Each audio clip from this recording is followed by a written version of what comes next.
በጉብኝት ወይስ በስራ በሁለቱም ወደ እንግሊዝ ኤምባሲ የምትገቡበትን ቪዛ ቱሪስት የፋሚሊ ቪዛ በትምህርት በስራ በሕክምና ሰላም እንዴት ናችሁ? ኢትዮ ትራቭሎች ነን። ከቪዛ ኢሚግሬሽን፣ ፓስፖርት፣ ዓለም አቀፍና ሀገር ውስጥ በረራዎች ጋር በተገናኘ የተለያዩ መረጃዎችን ወደ እናንተ እናደርሳለን። ዛሬ የስራና የጉብኝት ቪዛ በዩናይትድ ኪንግደም ዩኬ ቪዛ ማግኘት እንዴት ትችላላችሁ የሚሉትን የተለያዩ መስፈርቶቻቸውን እነግራችኋለሁ። አብራችሁን ቆዩ። ሰብስክራይብ አድርጉ፣ ላይክ አድርጉ፣ ሼር አድርጉ፣ ለሌሎችም ደግሞ ሊደርስ ማለት ነው። የእናንተንም ሀሳብ አስተያየት፣ ጥያቄዎች ካላችሁ ደግሞ ኮሜንት ላይ አስቀምጡልን። በርካታ ሰዎች የስራ ቪዛ የሚያገኙበትን የቴሌግራም ቻናላችንን ጆይን አድርጉት። ዲስክሪፕሽን ላይ አለ። ቲክቶክንም ፎሎ አድርጉት፣ እዛ ላይ ታገኙታላችሁ። እንዲሁም ኮፒ ሊንክ ደግሞ በማድረግ ለሌሎችም ሼር አድርጉልን። የኢንስታግራም፣ ፌስቡክ ሁሉም ሶሻል ሚዲያዎች ላይ አለን። ኢትዮ ትራቭል ብላችሁ ሰብስክራይብ በማድረግ ቤተሰብ ሁኑ። የዩኬ የእንግሊዝ ማለት ነው የቪዛ ሲስተም ምን መስፈርቶችን ከናንተ ይፈልጋሉ? በቪዚት መስፈርቶቻቸውን ቅድሚያ እናያለን። ቀጣይ ወደ ስራ ቪዛ አብረን እንገባለን ማለት ነው። ዩናይትድ ኪንግደም የቪዚት ቪዛ ምን መስፈርቶች ያስፈልጋሉ? ዩናይትድ ኪንግደም ውስጥ የምታገኙት የቪዚት ቪዛ ማለት ነው የትምህርት አለ፣ ጉብኝት አለ፣ በስራ አለ፣ እንዲሁም ደግሞ በሕክምና በፋሚሊ ደግሞ ቪዛ መጠየቅ ትችላላችሁ። በኢንቪቴሽን ቪዛ መግባት ትችላላችሁ።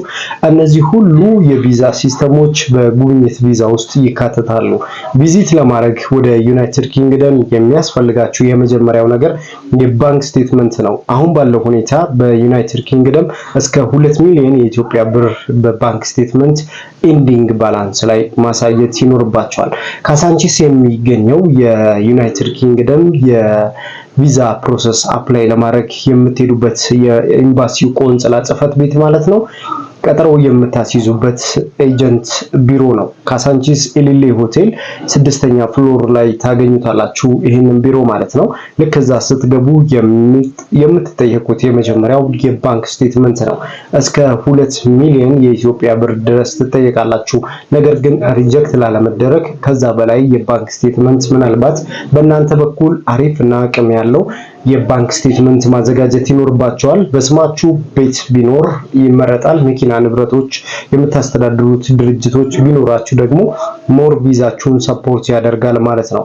በተጨማሪም ደግሞ የትራቭል ሂስትሪ ላለው ሰው የዩናይትድ ኪንግደም ቪዛ ለማግኘት በጣም ቀላል ነው ማለት ነው። ስለዚህ የትራቭል ሂስትሪያችሁ ጠንካራ የኢኮኖሚ አቅም ያላቸው ሀገሮች ጋር ትራቭል ብታደርጉ ይመረጣል።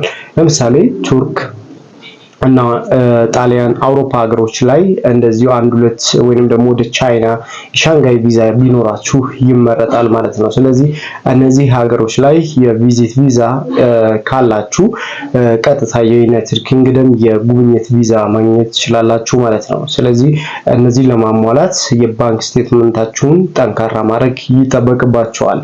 ወደ ስራ ቪዛ እንገባለን ማለት ነው። በርካታ ሰው አፕላይ የሚያደርገው የትምህርት ቪዛ በዩናይትድ ኪንግደም በኢንቪቴሽን የ1 ዓመት ኮርስ እና የ1 ዓመት ክፍያ ከፍለው ራሳቸው አፕላይ የሚያደርጉ ሰዎች አሉ፣ ከዚሁ ከአዲስ አበባ ሆነው ማለት ነው።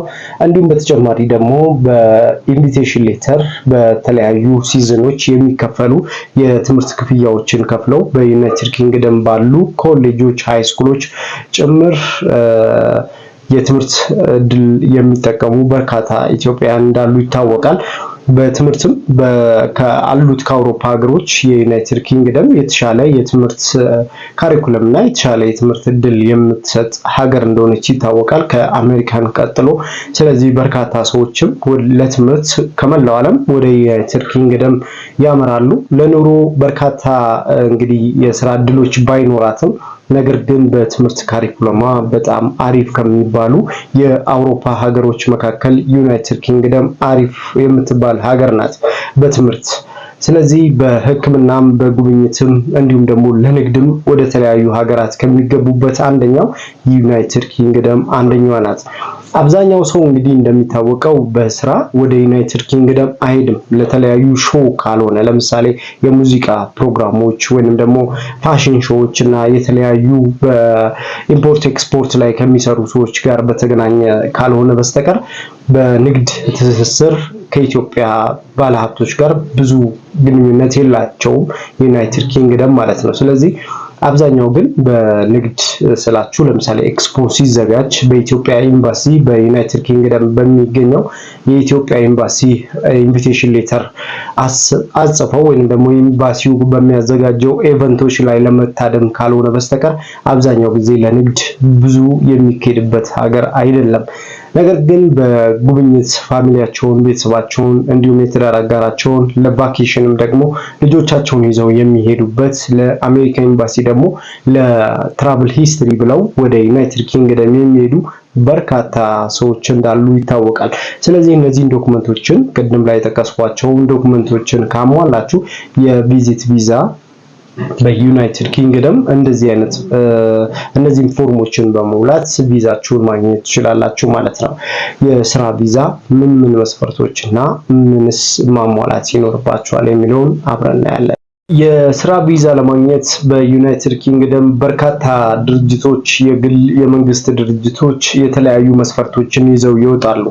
እንደሚታወቀው በዩናይትድ ኪንግደም ውስጥ ባሉ ድርጅቶች ሌጋሊ የተፈቀደላቸው ሰዎችን በኢሚግራንት የሆኑ ስደተኞችን ቀጥረው ለማሰራት የሚያስችል ፍቃድ ያላቸው አሉ፣ ፍቃድ የሌላቸው አሉ፣ ኤጀንቶች አሉ። እነዚህን ድርጅቶች እንዴት አድርጋችሁ ነው የምትለዩት? ፍሪ የሆኑ ደግሞ ኤጀንቶች አሉ።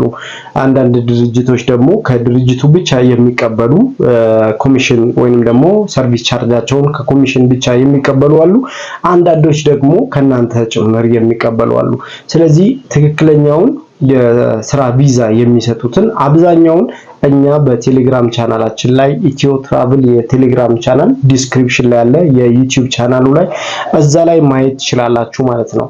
ስለዚህ አፕላይ ማድረግ ትችላላችሁ። በቅርቡም የወጣ ወደ 250 ሰው የሚፈልጉ በርካታ ድርጅቶች አፕላይ እንድታደርጉ ያለምንም ክፍያ እዛ ላይ አፕላይ እንድታደርጉና ኢንቪቴሽን ከተመረጣችሁ ኢንቪቴሽን በኢሜል እንደሚያደርጉላችሁ የሚገልጽ ሊንክ አስቀምጠናል። ስለዚህ ሊንኩንም እዚሁ ዩቲዩብ ቻናል ዲስክሪፕሽን ላይ ታገኙታላችሁ።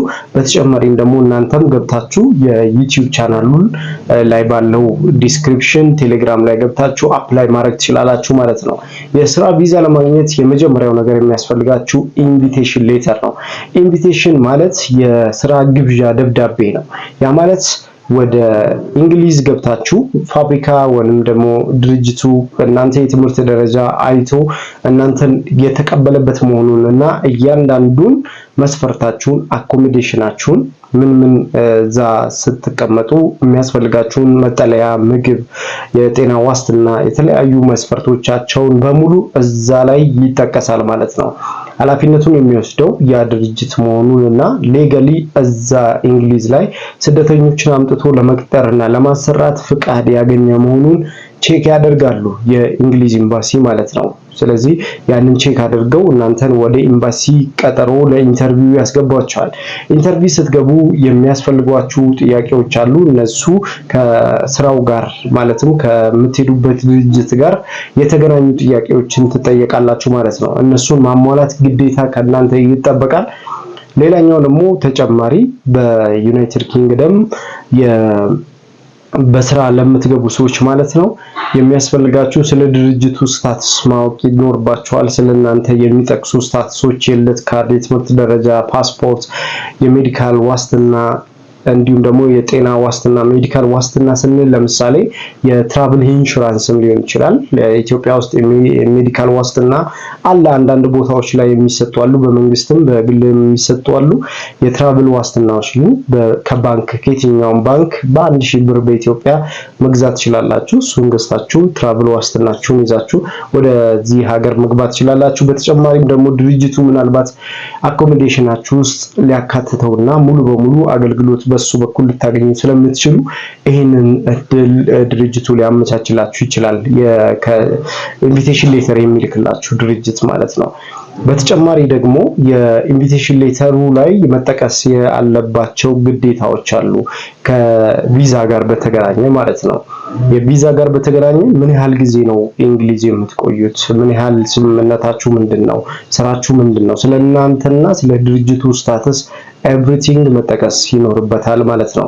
ቀጣይ ወደ ኤምባሲ ስትገቡ የምትሞሏቸው ፎርሞች ናቸው። እነዚህ ፎርሞች ደግሞ እያንዳንዱ ዲቴይል መረጃዎችን መጥቀስ አለባቸው። የእናንተን ባክግራውንድ፣ የት ምን እንዴት እንደተማራችሁ እንደዚህ ዲቴይል መጥቀስ ይኖርባችኋል ማለት ነው። የልደት ካርድ ያስፈልጋል። ኢትዮጵያዊ መሆናችሁን አውተንቲኬት ማድረግ አለባችሁ። ካሳንቺስ ያለው የውጭ ጉዳይ ሚኒስትር እሱ ጋር ሄዳችሁ አውተንቲኬት ማድረግ አለባችሁ፣ ኢትዮጵያዊ መሆናችሁን የሚያሳይ ማለት ነው። ሌላኛው ደግሞ ድርጅቱ በትክክል የሚሰራ ድርጅት መሆኑን ማወቅ ይኖርባችኋል ማለት ነው። በእርግጥም አምጥቷችሁ እዛ እንግሊዝ ላይ ስራ እያሰራ መሆኑን የማረጋገጥ ስራ የእናንተ ኃላፊነት ይሆናል ማለት ነው። ሌላኛው እንግዲህ በስራ ቪዛ ለምትገቡ ሰዎች ፓስፖርታችሁ 1 ዓመት ያክል ያለው መሆን አለበት፣ በቪዚትም ማለት ነው። የባንክ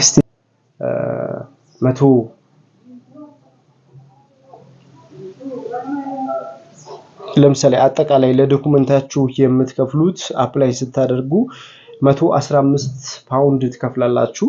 115 ፓውንድ የምትከፍሉት ለዶኩመንቶቻችሁ በሙሉ የምታስገቡት ቪኤሲ የሚባለውን የባዮሜትሪክ አሻራ ለመስጠት እንዲሁም ደግሞ ባዮሜትሪክ ትሰጣላችሁ፣ የሜዲካል ትሰጣላችሁ። ዶኩመንታችሁን አደራጅታችሁ ወደ ኤምባሲ የምታስገቡት በቪኤሲ የሚባለው የእንግሊዝ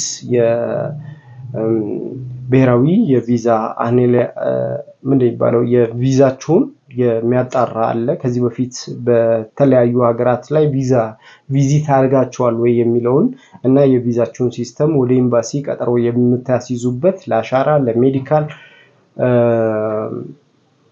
ኤንቪሲ የሚባለው 115 ፓውንድ የምትከፍሉበት ለዶክመንታችሁ። ለምሳሌ የባዮሜትሪክ አሻራ አለ፣ ሜዲካል አለ።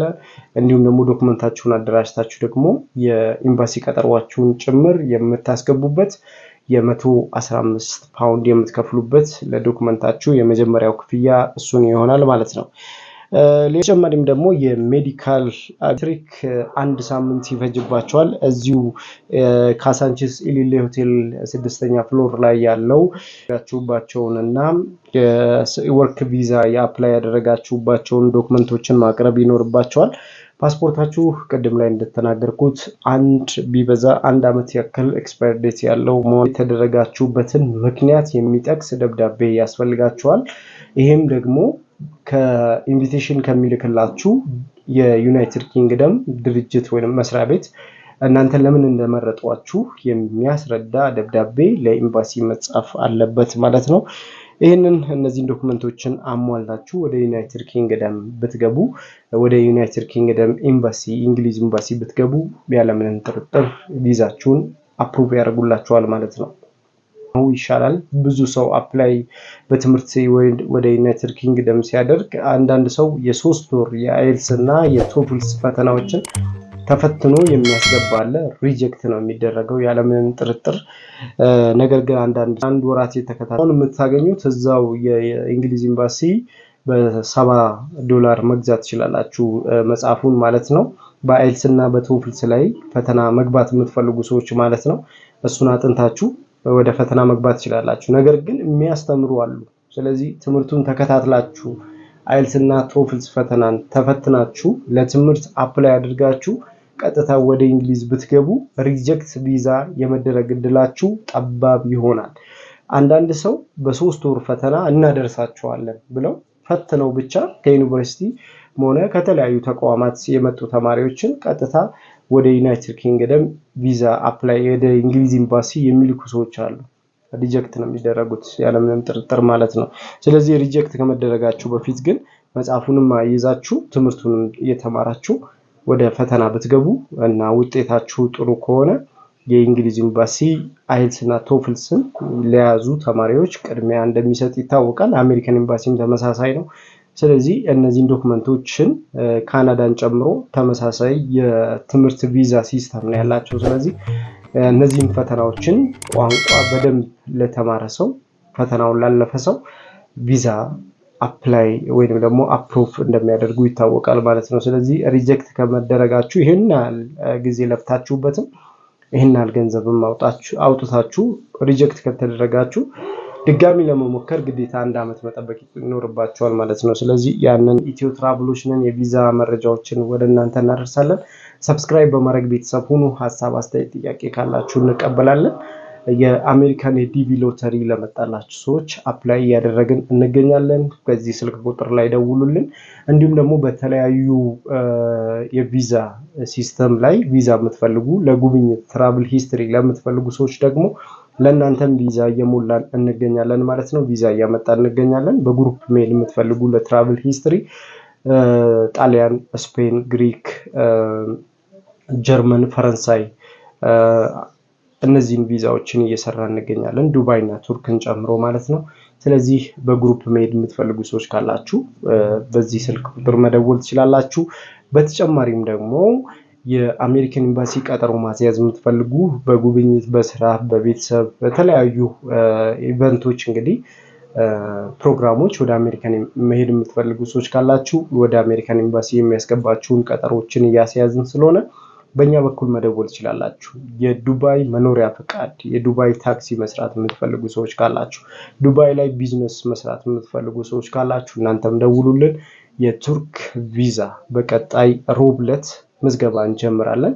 ቱርክ ቪዛ የምትፈልጉ ሰዎች ካላችሁ ሮብ ጠዋት ላይ በመደወል የሮብ ዕለት እንግዲህ ቪዛችሁን አፕላይ እናደርጋለን ማለት ነው። ቪዛ ፕሮሰስ እንጀምራለን። እንግዲህ ጠብቁም ብለን ነበር። ስለዚህ ሮብ ዕለት ቪዛ አፕላይ እናደርጋለን። የቱርክ ቪዛን አፕላይ ስለምናደርግ ያው ምዝገባት ይጀምራል ማለት ነው። ምዝገባ ማድረግ ትችላላችሁ ማለት ነው። ይሄንን ይመስላል። ኢትዮ ትራቭልን ሰብስክራይብ ስላደረጋችሁ፣ ላይክ፣ ሼር ስላደረጋችሁ እናመሰግናለን። ግን ላይክ አድርጉ፣ ሼር አድርጉ፣ ለሁሉም ሰው እንዲደርስ አብራችሁን ስለሆናችሁ እናመሰግናለን። ፒስ